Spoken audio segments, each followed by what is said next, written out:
Sir, सोच रही हूँ दया सर के लिए एक चश्मा ले लूँ। दया का बर्थडे आने वाला है क्या? नहीं सर, वो हमेशा ना मुझसे उखड़े उखड़े रहते हैं, इसीलिए। अच्छा, गिफ्ट दे के उनको खुश करना चाहती हो? नहीं सर, उन पे बहुत अच्छा लगेगा, इसलिए। बाद में देखते हैं। Excuse me. जी कहिए, किसके लिए चश्मा दिखाऊं? एक मुजरिम के लिए। मुजरिम के लिए चश्मा? मैं कुछ समझा नहीं। जरा ये डिजाइन देखो चश्मे की। ये आपने ही बनाया था? जी हाँ, आपको पसंद है? आप लोगों के लिए भी बनवा दूं? नहीं, आप हमें माफी कीजिए। आपका बनाया हुआ ये चश्मा पहनकर लोग उल्टी सीधी हरकतें करने लगते हैं। कोई छत पे पहुंच जाता है छलांग लगाने, तो कोई किसी को गोली मार रहा है। क्या मजाक कर रही हैं आप? ये सब मेरे चश्मे की वजह से हो रहा है? हम मजाक के मूड में नहीं है। सीआईडी? अब जरा ध्यान से बताओ, किसके लिए बनाया था ये? एक मिनट सर। सर, ये कोई अभिषेक नाम का आदमी था।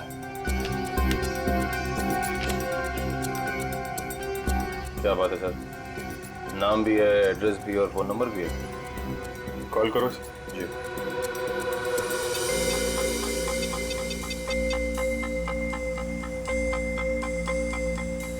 सर, नंबर गलत है। गलत? लगता है एड्रेस भी गलत है। दिल दरिया कॉलोनी। दिल दरिया कॉलोनी कभी सुना है आपने? कहीं कहाँ पे है मुंबई में? सॉरी सर, मैंने एड्रेस ठीक से देखा नहीं था। आंखों का बिजनेस करते हो तुम? आदमी को तो देखा होगा ठीक से। दरअसल सर, मैं उस वक्त दुकान पर नहीं था। मेरा कारीगर जगनलाल था, उसने ही अभिषेक को देखा था। बुलाइए जरा ये जगनलाल जी को। जगनलाल जी साहब, ये लोग सीआईडी से हैं। जरा इन्हें बताओ, ये खास डिजाइन वाला चश्मा किसने बनवाया था? साहब, वो बड़ा ही अजीब आदमी था। बड़ी सी टोपी पहन रखी थी, आंखों पर काला चश्मा लगाया था, और ना जाने कितने दिनों से उसने दाढ़ी नहीं की थी। काफी लंबी दाढ़ी थी उसकी।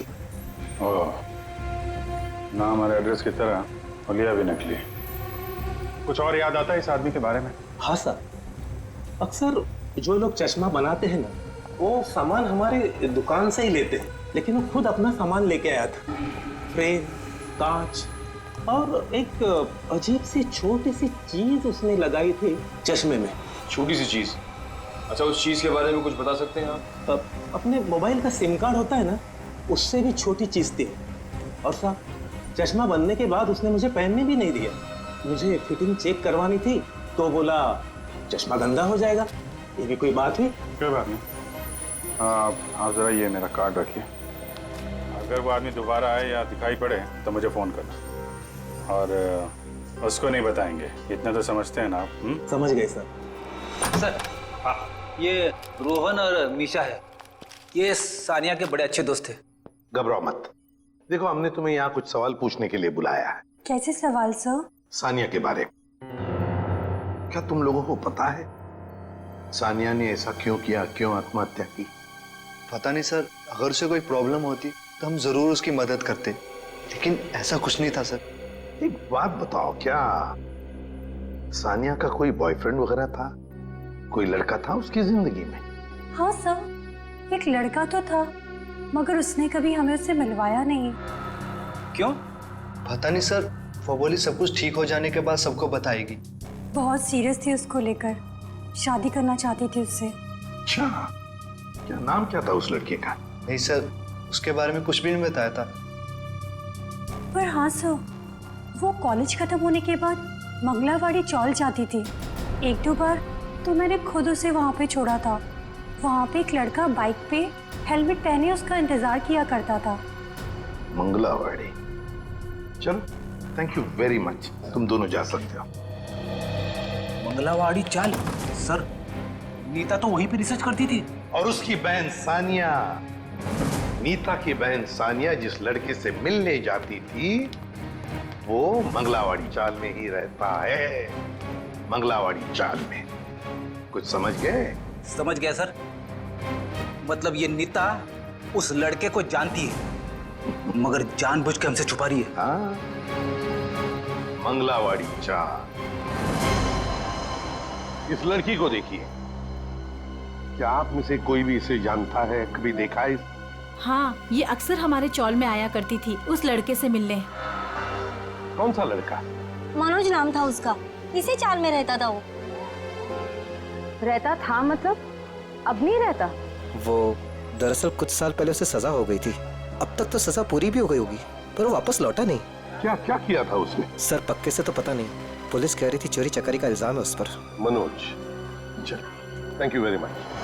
सर, जिस मनोज की आप बात कर रहे हैं उसका तो सर कोई भी पुलिस रिकॉर्ड नहीं है। सुमी जी, ये कैसे हो सकता है जबकि मंगलावाड़ी चाल में रहने वाले लोगों ने हमें बताया कि 5 साल पहले मनोज को उसी चाल में से गिरफ्तार किया था। सर, सारी फाइलें आपके सामने रखी हुई हैं। 5 साल के सारे रिकॉर्ड आप देख चुके हैं, मगर कहीं भी इस नाम का कोई शख्स नहीं है। हो सकता है मनोज की फाइल गुम हो गई। ऐसा कैसे हो सकता है सर? क्यों नहीं हो सकता? तो फिर मनोज की फाइल मिल क्यों नहीं रही है? हो सकता है सर आपको कोई गलत इंफॉर्मेशन मिल गई हो, या फिर इस नाम का कोई शख्स हो ही ना, या फिर चौल वालों ने आपसे झूठ बोल दिया। होने को तो यह भी हो सकता है कि मनोज की फाइल यहां से जानबूझकर गायब की गई।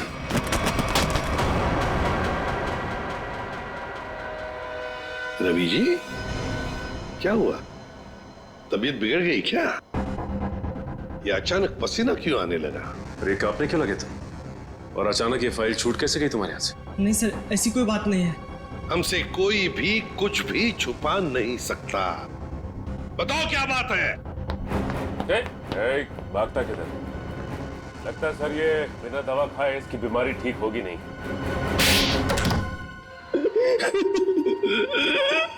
सर मुझे माफ कर दीजिए, मेरे पैसों के कारण मैंने उसकी फाइल जला दी। शर्म आनी चाहिए तुम्हें। पैसों की लालच में तुमने एक मुजरिम की मदद की, और तो और अपने नौकरी से गद्दारी की, अपने देश से भी गद्दारी की तुमने। कौन से जेल में है मनोज? सर, तिलक नगर जेल में था। 7 साल की सजा थी उसे। अच्छे व्यवहार के कारण 4 साल में उसे रिहा कर दिया गया। सर, अगर वो अच्छे बर्ताव के लिए रिहा हो ही रहा था तो फिर रिकॉर्ड नष्ट करने के लिए उसे घूस देने की क्या जरूरत थी? सचिन, शेखर और रतन, इन दोनों के बीच में जो बहस हुई थी उसमें शेखर बोल रहा था कि वो वापस आया है, तो फिर जरूर वो मनोज के बारे में बात हो रही थी। सर, उस चश्मे वाले का फोन। हाँ सर, मैं जगन्नाथ चश्मे वाला। सर, अभिजीत सर का फोन नहीं लग रहा था, इसलिए मैंने आपको फोन किया। हाँ बोलिए। सर, वो आदमी फिर आया था चश्मा बनाने। अब इस वक्त कहाँ है वो आदमी? सर, वो जाते वक्त फोन पे बात कर रहा था। कह रहा था कि किसी विद्युत नगर जा रहा है, सेक्टर 5। विद्युत नगर? नीता भी तो विद्युत नगर में रहती है। माय गॉड, नीता की जान को खतरा है। हाँ एसीपी सर, हम नीता के घर पहुंच गए हैं।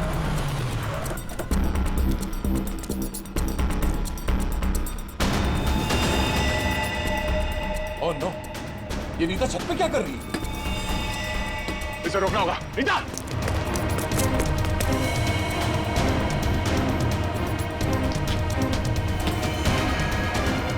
नीता!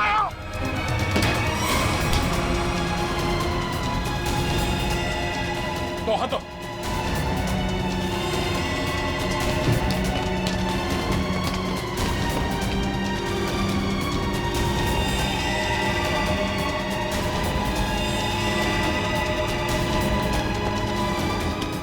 पकड़ो।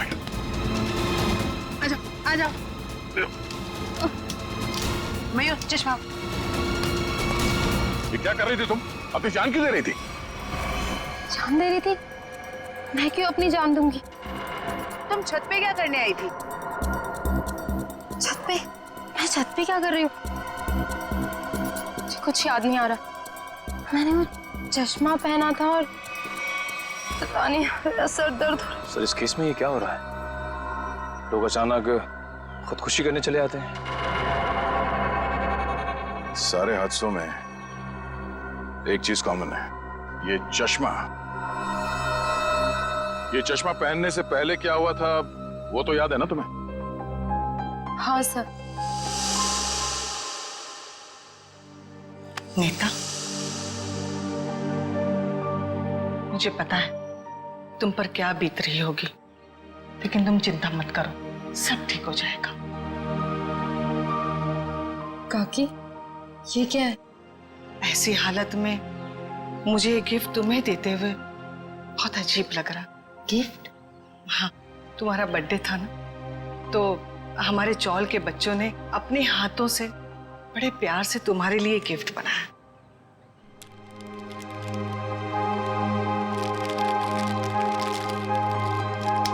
चश्मा?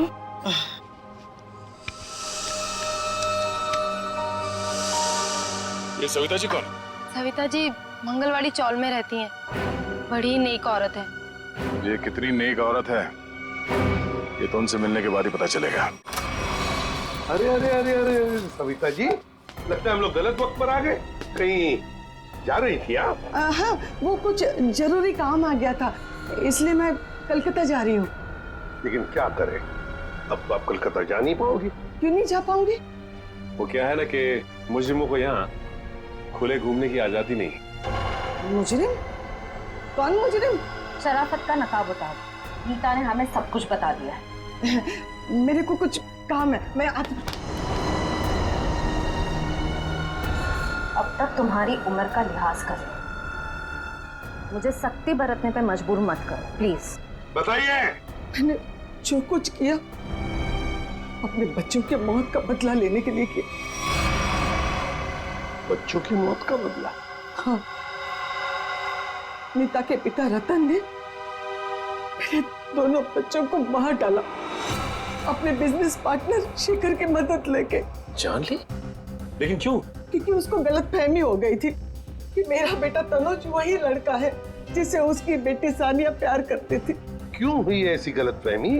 क्योंकि एक दिन तनुज सानिया को घर छोड़ने गया था तो रतन ने देख लिया और वो गलत समझ बैठा। फिर शेखर ने गुंडे भेजे इधर मेरे घर पे मेरे दोनों बच्चे तनुज और कशिश को मार डाला। मैं उस टाइम पे घर पे नहीं थी, इसलिए जिंदा बच गए।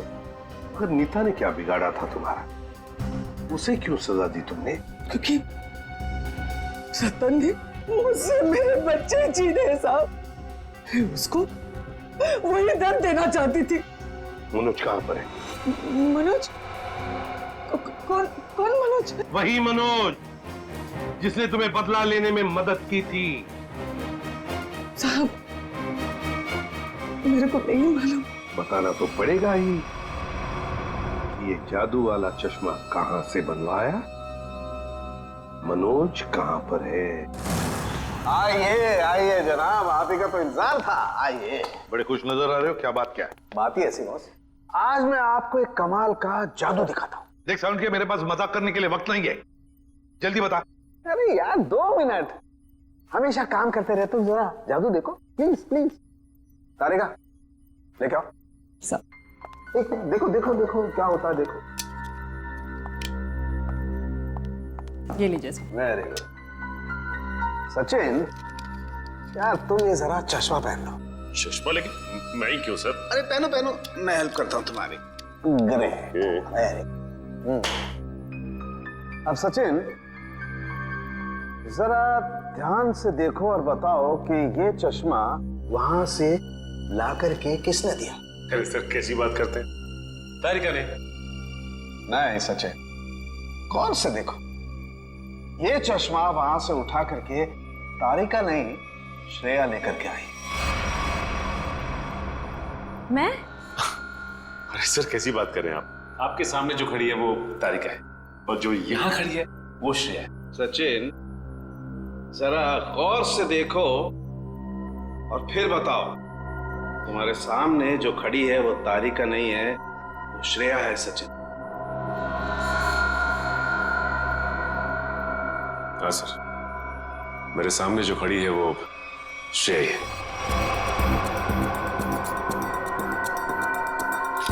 सचिन ये मेरी गन लो। और तुम्हें इस गन के साथ क्या करना है सचिन, तुम जानते हो ना? हाँ सर, मुझे अच्छी तरह से मालूम है कि इस गन के साथ क्या करना है। सड़के कुछ नहीं होगा। सड़के ऐसी मजाक मत कर। Please believe me. हाँ सचिन, तो पता है ना तुम्हें क्या करना है इस गन से? हाँ सर, पता है।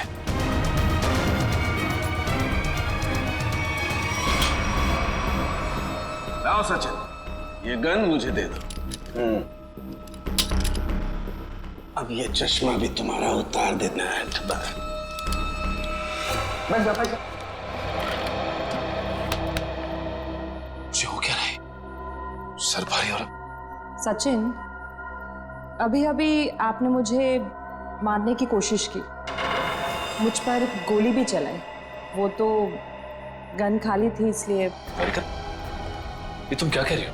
मैं तुम्हें मारने की कोशिश क्यों करूंगा? मैं तुम्हें गोली क्यों चलाऊंगा? रिलैक्स रिलैक्स, मैं बताता।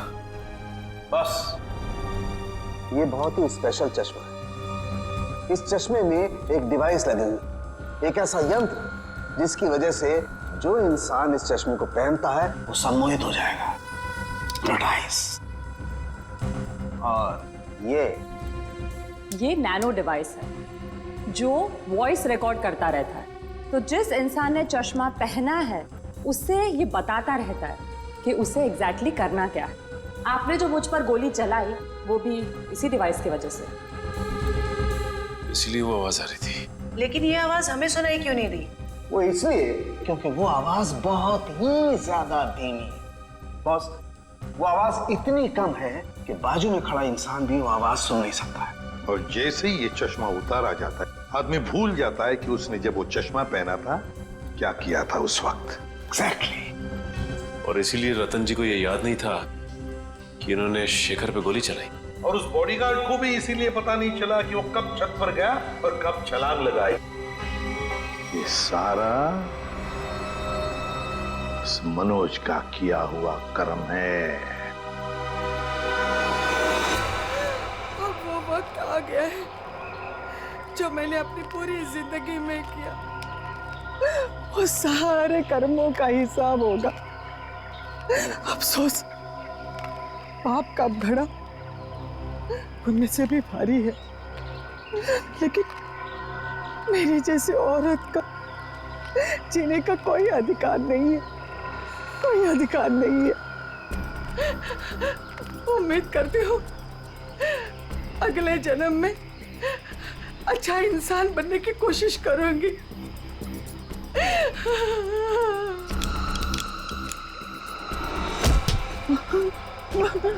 ये क्या कर रही है?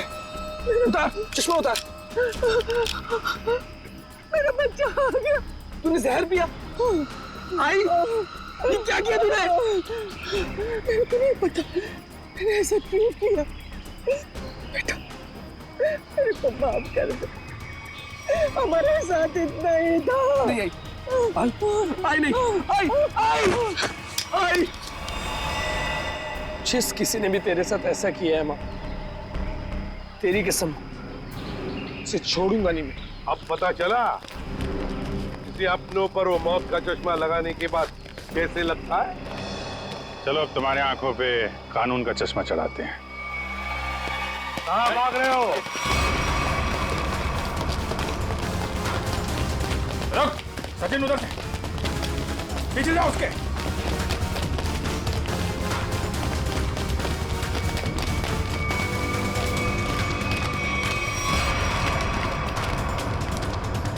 Wish you many many happy returns of the day.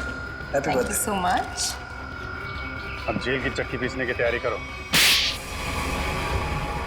Savita ji भले मेरी असली माँ ना थी, पर वो मेरे लिए मेरी माँ से भी बढ़कर थी।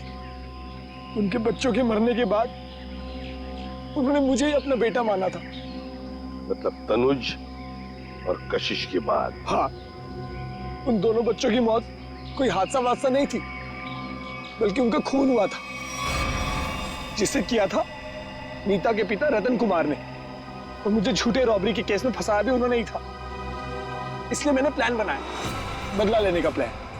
और रतन की कंपनी में ही नौकरी कर ली, लेकिन रतन ने तुम्हें पहचाना नहीं?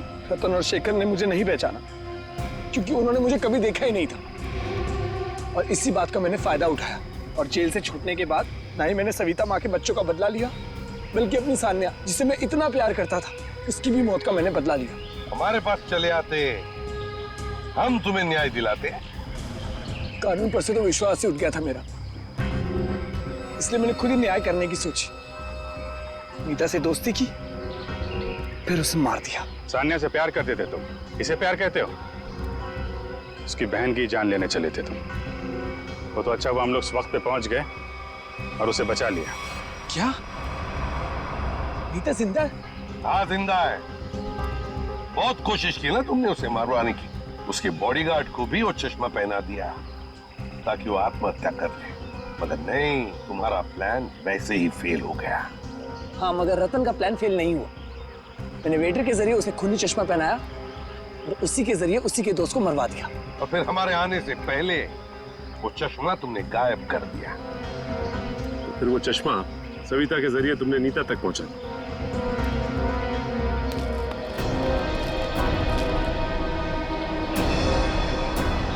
माँ, तू जिंदा है? मैं जिंदा हूँ। मेरे को माफ कर दो मनोज बेटा, ये सब कुछ मुझे सीआईडी को बताना पड़ा। इन्होंने जो कुछ भी किया हमारे कहने पे किया। अपना बदला पूरा करने के लिए तुमने बहुत नाटक किया और तुम्हारी असलियत सामने लाने के लिए हमने भी एक छोटा सा नाटक किया। क्या मिला तुम्हें? इस बदले की आग ने तुम्हें कहां से कहां पहुंचा दिया।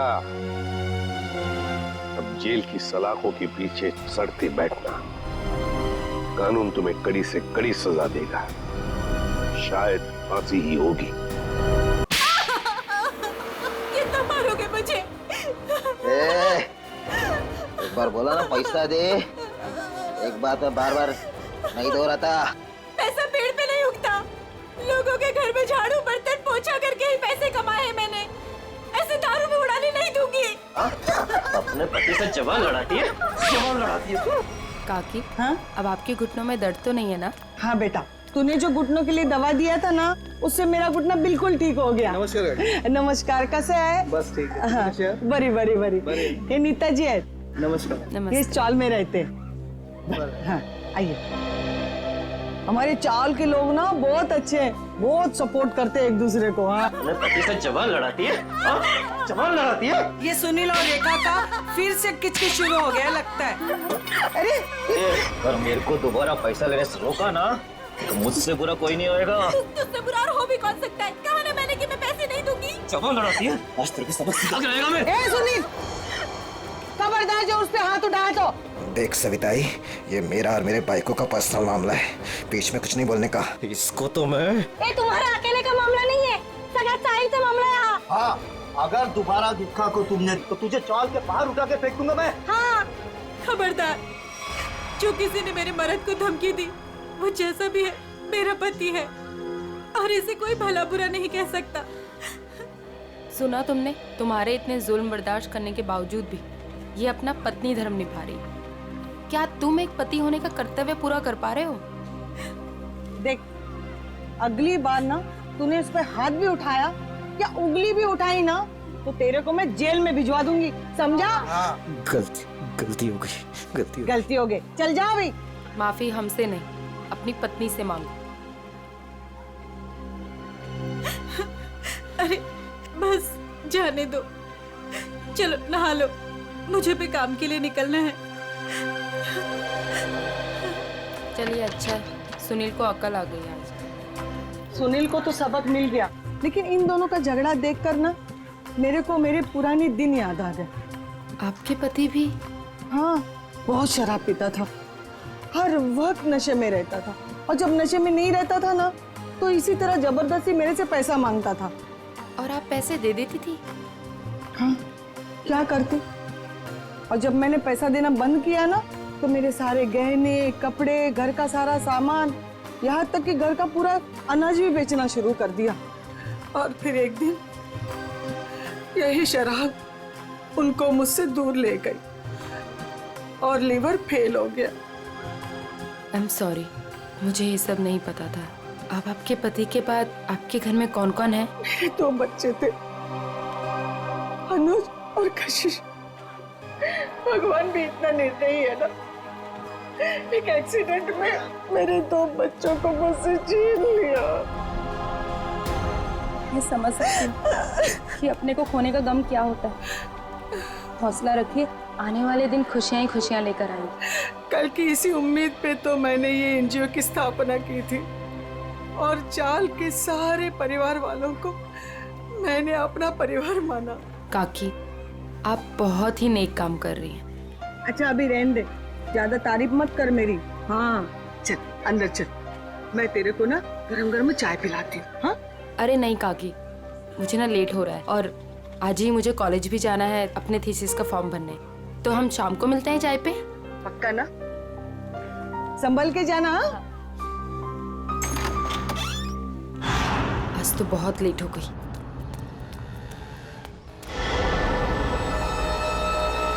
ये तो वही लड़का है। आज तो इस रोमियो को सबक सिखा कर आऊंगी। हेलो ओए मिस्टर, हेलो रुक, कब से मेरा पीछा कर रहा है? रुक, भागता कहाँ है? रुक। भाग गया, पता नहीं कहाँ से आ जाते हैं। पर सविता आई, मुन्नी को स्कूल भेजकर क्या फायदा? बाद में उसे शादी करके चूल्हा चौका ही तो संभालना है। यही तो गलत मानसिकता है उर्मिला। शिक्षा ग्रहण करने के लिए जितना अधिकार लड़कों का है ना, उतना ही लड़कियों का भी है। आज हमारे देश में ज्यादातर परिवारों में महिलाएं उतना ही आर्थिक सहयोग देती है जितना कि पुरुष। क्यों नीता, मैंने ठीक कहा ना? बिल्कुल कहा। आज के जमाने में स्त्री का अस्तित्व उसके पिता या पति पे निर्भर नहीं करता। लड़की को भी पूरा अधिकार है कि वो अपनी पहचान बना सके और समाज के साथ कंधे से कंधा मिलाकर आगे बढ़ सके। क्या बात है, आप दोनों के विचारों से हम सब सहमत हैं। हाँ तो मुन्नी का स्कूल जाने का पक्का हो गया। हाँ, पक्का। ये फिर से यहाँ आ गया। लगता है इसको सुबह की डांट का कुछ असर नहीं हुआ। कौन है ये नीता, तुम जानती हो? नहीं काकी, पता नहीं कौन है और कहाँ से आया है, लेकिन रोज मेरा पीछा कर रहा है। अरे पहले क्यों नहीं बताया? चलो जमकर खबर लेते हैं आज इसकी। चलो चल। हेलो, तुम मेरा पीछा करते करते यहाँ तक आ गए? क्या कर रहे हो? चाहते क्या हो? हाँ? अरे कहाँ जा रहे मैं तुमसे बात कर रही हूँ। अरे सुनाई दे रहा है कि नहीं दे रहा है? क्या हो गया इसे? अरे सीढ़ी, अरे ये तो छत, अरे छत के ऊपर जा रहा है। कहाँ जा रहे हो? एक किधर जा रहा है ये? रुको। हाँ, अरे एक क्या कर रहा है? अरे नीचे उतर। अरे खोपड़ी सटक लिया तुझी, क्यों जान देना चाहता है अपनी? अरे बोल ना कुछ। अरे बोल। मैं यहाँ कैसे आया? इधर क्या कर रहा हूँ मैं? तेरे को नींद में चलने का आदत है क्या? हाँ? कब से बुला रहे थे तेरे को? ड्रामा मत करो, बताओ कि मेरा पीछा क्यों कर रहे थे? मैं बात करती हूँ। बेटा देख, तेरे दिल में ना जो कुछ भी है सच सच बता दे।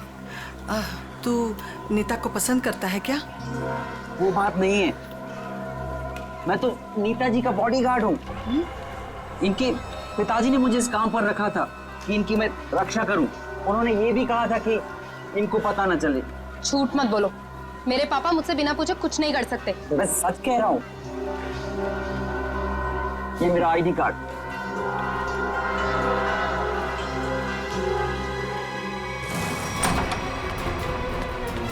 अरे नीता बिटिया, अरे अभी हम तुम्हारे बारे में ही बात कर रहे थे। नमस्ते। नमस्ते बेटा।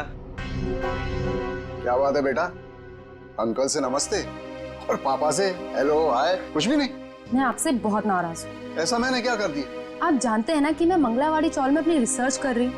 मुझे उन लोगों के रहन सहन, उनका गुजर बसर वो सब जानना है, इसलिए तो मुझे उनके बीच में रहना पड़ रहा है। हाँ बेटा, तो मैंने आपको अनुमति दे तो दी थी ना चौल में रहने की।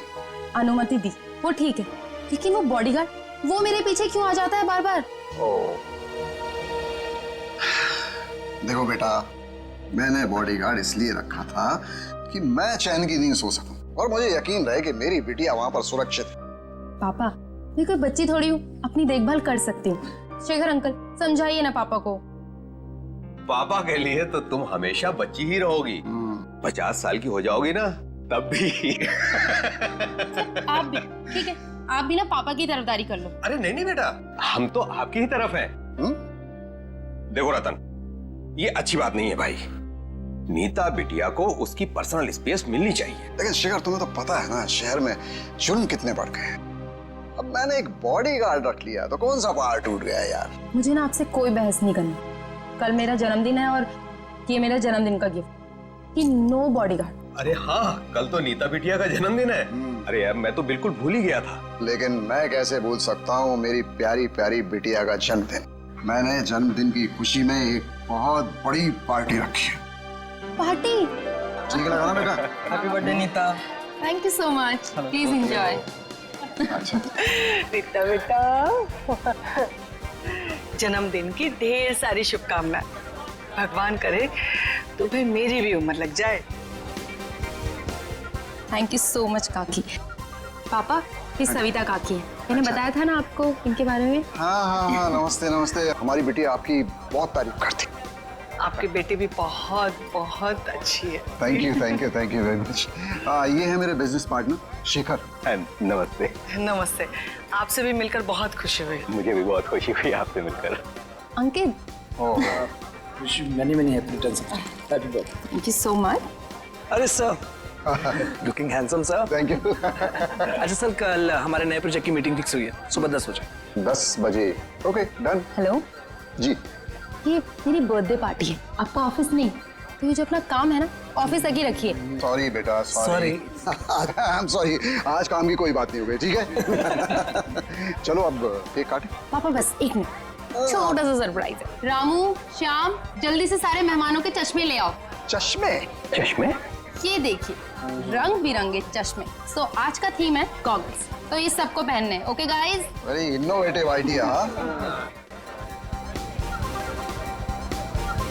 तुम्हें ड्रेस से मैच कर रहा है ना? हाँ। मैं अभी नहीं लगाऊंगी, मैं केक काटने के बाद लगाऊंगी। चलो चलो केक काटते हैं। हाँ।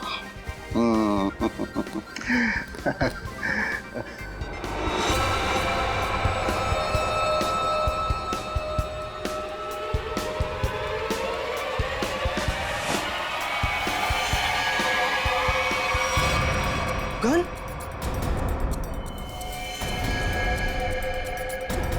रतन सर, रतन ये क्या कर रहा है यार? गोली लग गई। ये असली की नकली यार। गुड बाय शिखर। रतन, गुड बाय रतन।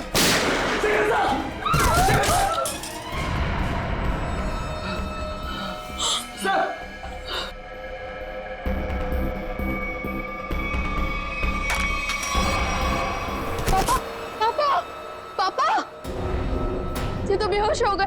ये अच्छा है, गोली मार के बेहोशी की एक्टिंग कर रहे हैं। अरे कोई एम्बुलेंस बुलाओ, शेखर जी को गोली लगी है। और सीआईडी को भी फोन करना पड़ेगा। Hello CID?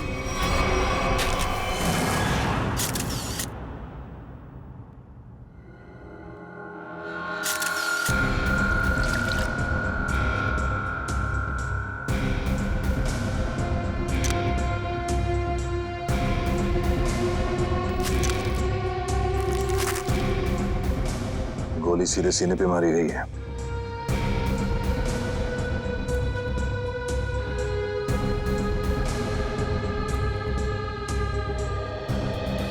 आप सबने देखा था रतन जी को गोली चलाते हुए शेखर जी पे? हाँ सर, हम तो हक्के बक्के रह गए ये देख के। इतनी अच्छी पार्टी चल रही थी, सब कितना एंजॉय कर रहे थे। पता नहीं अचानक रतन जी को क्या हो गया, उन्होंने गोली चला दी। जरूर मेरे पापा के खिलाफ किसी ने साजिश की।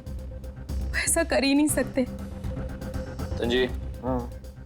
सर, रतन जी को होश आ गया। उठाओ इन्हें। ये उठिए, चलिए उठिए। शिखर को क्या हो गया? सर क्यों भारी हो रहा है? पहले खून कर दिया इनका, अभी सर दर्द का बहाना कर रहे हो? हाँ, ये नाटक बंद करो, हटाओ।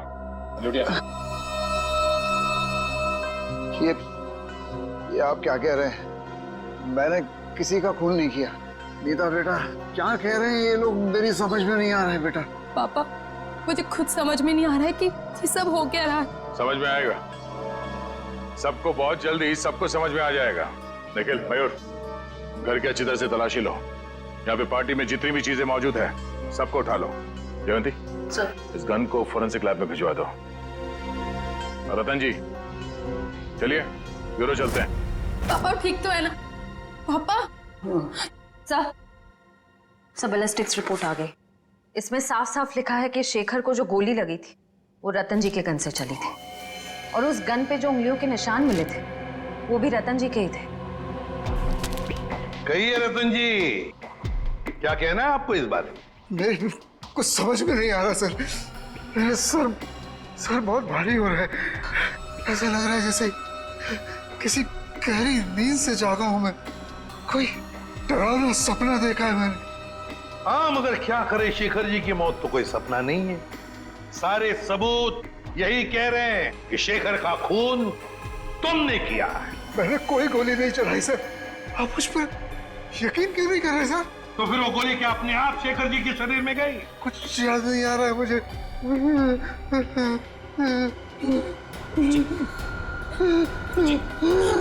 जी, मैंने कहा था ना आपसे कि मेरे पापा दिल के मरीज हैं, उन्हें टेंशन मत दीजिए। सर, मैं एम्बुलेंस को फोन करता हूँ। नहीं नहीं नहीं, अपनी गाड़ी में लेकर चलो, हॉस्पिटल में एडमिट करो जल्दी। चलिए, मैं भी चलती हूँ साथ में। नहीं, आप नहीं जाएंगी। उन्हें पहले एडमिट होने दो, बाद में मैं भी चलूंगा तुम्हारे साथ।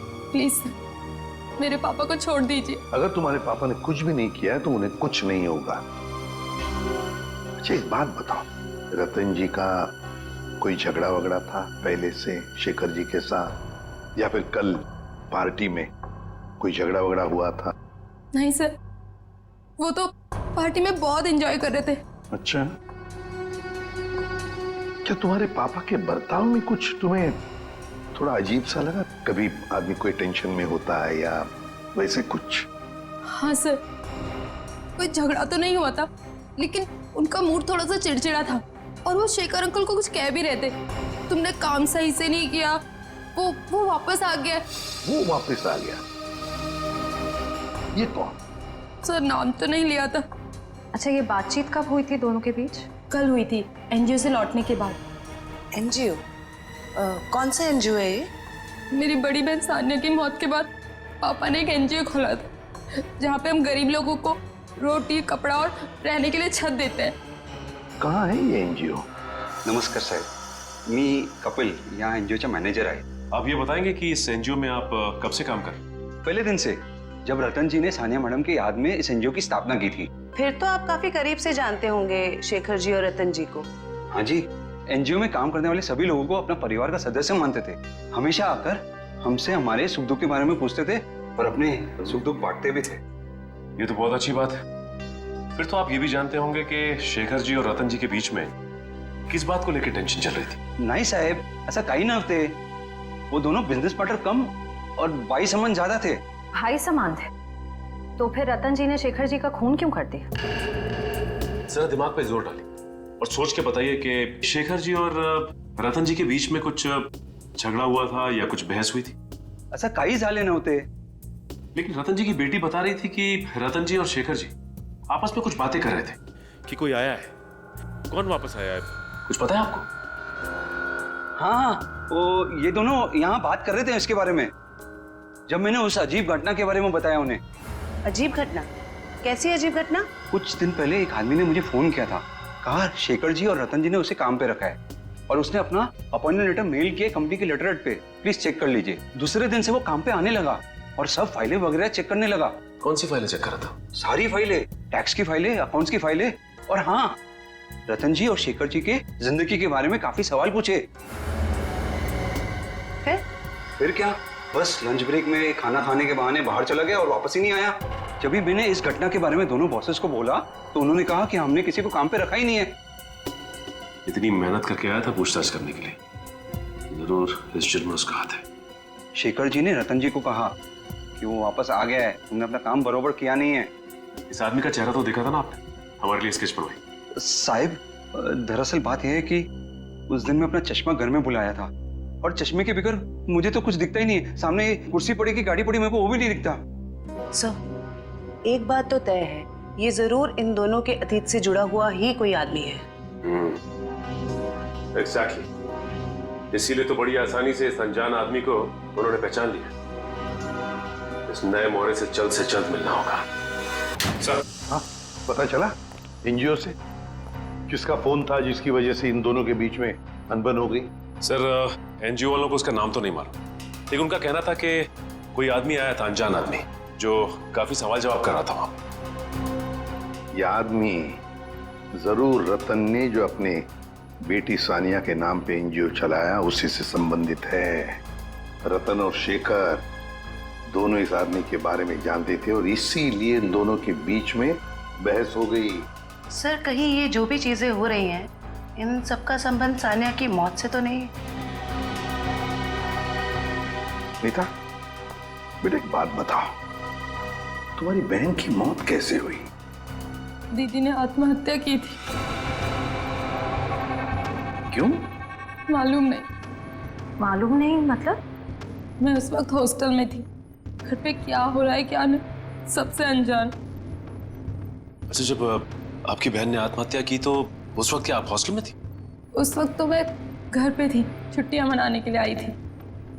मुझे आज भी वो दिन याद है जब मैं और पापा मॉल से शॉपिंग कर आए और जैसे ही पापा ने दरवाजा खोला। सानिया बेटा, सानिया, सानिया! नीता, क्या तुमने अपने पापा से पूछा नहीं, जानने की कोशिश नहीं की कि क्यों तुम्हारी बहन सानिया ने ऐसा कदम उठाया? पूछा था सर, बहुत बार, लेकिन पापा हमेशा यही कहते थे कि तुम्हें इस बारे में जानने की जरूरत नहीं, और वो रोने लगते थे। इसलिए मैंने इस बारे में कभी उनसे बात नहीं की। हम मगर किसी को तो पता होगा ना क्या तकलीफ थी सानिया को, कोई खास दोस्त न कोई तो। आया जी थी, वो हमेशा उनके साथ रहती थी। उसकी जिंदगी के पहले दिन से लेके आखिरी दिन तक वो हमेशा दीदी के साथ रही है। जी, ये आया रहती कहाँ है? उसी चौल में जहाँ मैं रिसर्च कर रही हूँ। अभी भी पापा उनकी तनख्वाह हर महीने बराबर पहुँचा देते हैं। क्या चल रहा है तुम्हारा? अभी तक गिनती चालू है? आई एम सॉरी सर, पता नहीं क्यों मगर मुझे एक चश्मा कम लग रहा है। एक चश्मा कम लग रहा है मतलब? सर, पार्टी में 20 लोग आए थे। हाँ। मैं कम से कम 5 बार गिन चुका हूँ, हर बार 19 चश्मे बता रहे। तो फिर एक चश्मा कहाँ गया? पता नहीं सर। जी बिल्कुल सही कह रहे हैं, जो चश्मा मेरे पापा ने पहना था वो तो इसमें है ही नहीं। पापा का चश्मा कहाँ गया? सर, हो सकता है जब पापा बेहोश हुए हो तो कोई लेकर चला गया हो। कमाल है सर, पार्टी में खून हो जाता है मगर फिर भी किसी को चश्मा चुराने की सूझी। एक बात और सर, बिल्कुल उसी तरह का चश्मा मेरे बॉडीगार्ड ने भी पहना था जब वो चौल की छत से कूदकर खुदकुशी करने वाला था। एक मिनट, तुम्हें कैसे पता चला कि वो वही चश्मा था जो तुम्हारे पापा ने पहना था? क्योंकि मैंने उसे पहले भी देखा है। वो कभी चश्मा नहीं पहनता, लेकिन उसने चौल की छत से जब वो कूद रहा था तो उसने उसी तरह का चश्मा पहना था। वो चश्मा ही मनूस है। सर, इस चश्मे का खून के साथ क्या कनेक्शन हो सकता है? सचिन, कोई ना कोई कनेक्शन तो जरूर है। कुछ ना कुछ तो गड़बड़ है, कुछ ना कुछ तो गड़बड़ है इस चश्मे को लेकर। क्या नीता, क्या हमारे लिए तुम्हारे पिताजी के गॉगल का जो डिजाइन है वो बनवा सकती हो हमारे स्केच आर्टिस्ट से? जरूर सर। उन दोनों को कनेक्ट कर दो।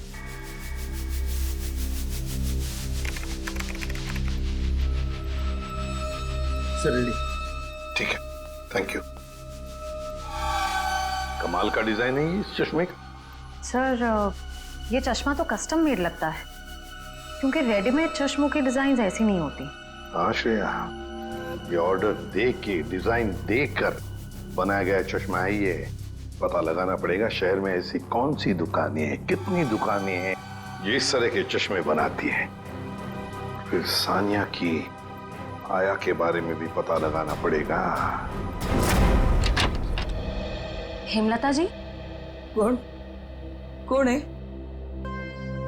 आप सानिया की आया थी ना? हाँ, पर आप लोग? देखिए, हम सीआईडी से। सीआईडी? माफ करना माँ जी, हम लोग ने आपको परेशान किया। ठीक है बेटा, दिवस भर में आराम ही करती हूँ, पर आप लोग यहाँ कैसे? देखिए इमलता जी, आप सानिया की आया रही बचपन से, है ना? और फिर सानिया ने आत्महत्या भी की, ये तो आप जानती ही हैं। हम ये जानना चाहते हैं कि क्यों सानिया ने क्यों आत्महत्या की।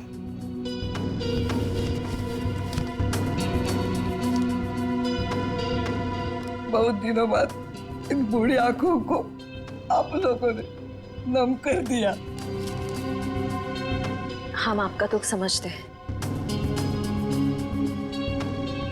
वही हूँ जिम्मेदार, वही हूँ। या तो रतन जी को मैंने मनाना चाहिए था उस रिश्ते के लिए, वरना सानिया को मजबूर करना चाहिए था वो लड़के को भूलने के लिए। लड़का? कौन लड़का? जिससे वो प्यार करती थी। प्यार करती थी? अच्छा, तो फिर हुआ क्या? वही अमीर गरीब लड़का, गरीब था ना। एक दिन अचानक वो लड़का कहीं दूर चला गया। महीनों इंतजार करती रही सानिया, न खाती थी न पीती थी। वो अपने बंद कमरे में रोती रहती थी। वो लड़का कौन है, कहाँ रहता है, क्या उसका कोई टेलीफोन नंबर वगैरह है आपके पास? नहीं, सानिया ने कभी उसका नाम या पता नहीं बताया अभी। चल ठीक है, कोई बात नहीं। सॉरी, हमने आपको बहुत तकलीफ दी। आराम कीजिए।